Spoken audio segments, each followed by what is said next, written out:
मोदी का प्रधानमंत्री पद से इस्तीफा विशेषाधिकार हनन में हो जाएगा।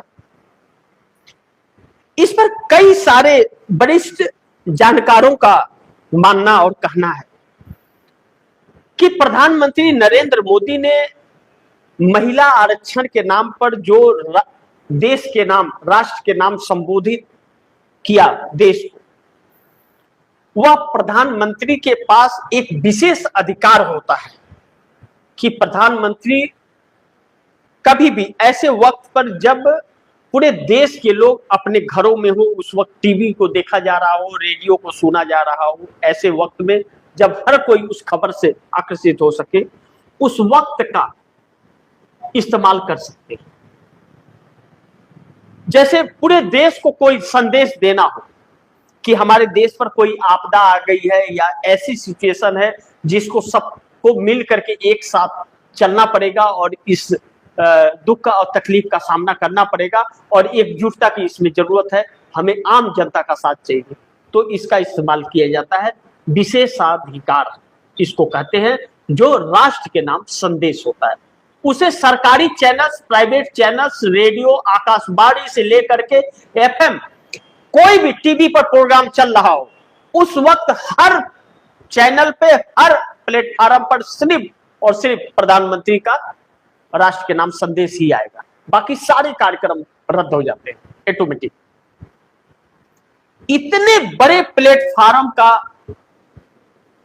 दुरुपयोग प्रधानमंत्री नरेंद्र मोदी ने किया और वह विपक्ष के खिलाफ इस देश को भड़काने का, और ऐसे वक्त में जब तमिलनाडु और पश्चिम बंगाल के अंदर मतदान होना है,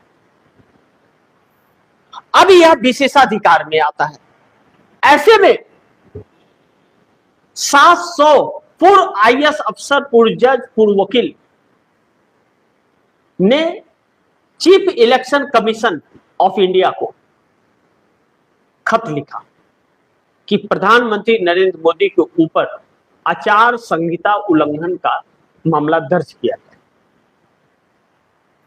लेकिन यह टीएन शेषन के वक्त होता था, बाकी चुनाव आयोगों के वक्त होता था कि प्रधानमंत्री पे भी कार्रवाई होती थी। इंदिरा गांधी पे हुआ था, लेकिन इस चुनाव आयोग में नहीं। यह तो नया चुनाव आयोग है, नया भारत का गाथा लिख रहा है, इस देश के ही नागरिक को वोटों से वंचित कर रहा है, विपक्ष के वोटरों का नाम काट करके उन्हें घुसपैठिया बता रहा है, फर्जी वोटरों को चढ़ा करके उन्हें देश का हकदार बता रहा है, जो भारतीय जनता पार्टी को चुनाव जिताने के लिए खुद वह भारतीय जनता पार्टी के सामने नतमस्तक है।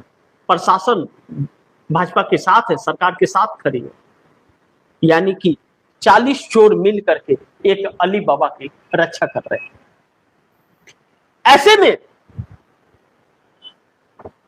केसी वेणुगोपाल ने स्पीकर ओम बिरला को भी नोटिस दे दिया आधिकारिक तौर पर, विशेषाधिकार हनन में प्रधानमंत्री नरेंद्र मोदी का इस्तीफा दिया जाए।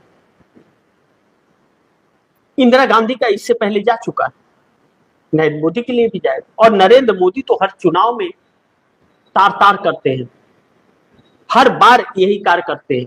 वह अपनी आदतों से बाजी नहीं आते, कभी सेना का नाम, कभी हिंदू मुस्लिम का नाम, कभी मंदिर मस्जिद का नाम, कभी कुछ। 29 मिनट में 58 बार विपक्ष के 4 सबसे प्रमुख पार्टियों का नाम उन्होंने लिया है और विपक्ष के प्रति देश को भड़काया कि इनको सबक सिखाना पड़ेगा, इनको सबक सिखाइए।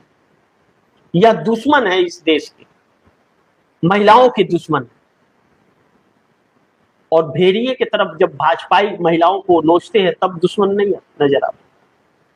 अब ऐसे में अगर स्पीकर ओम बिरला ने इस पर थोड़ा भी संज्ञान ले लिया तो प्रधानमंत्री नरेंद्र मोदी का इस्तीफा निश्चित है, इस बात से इनकार नहीं कर सकते।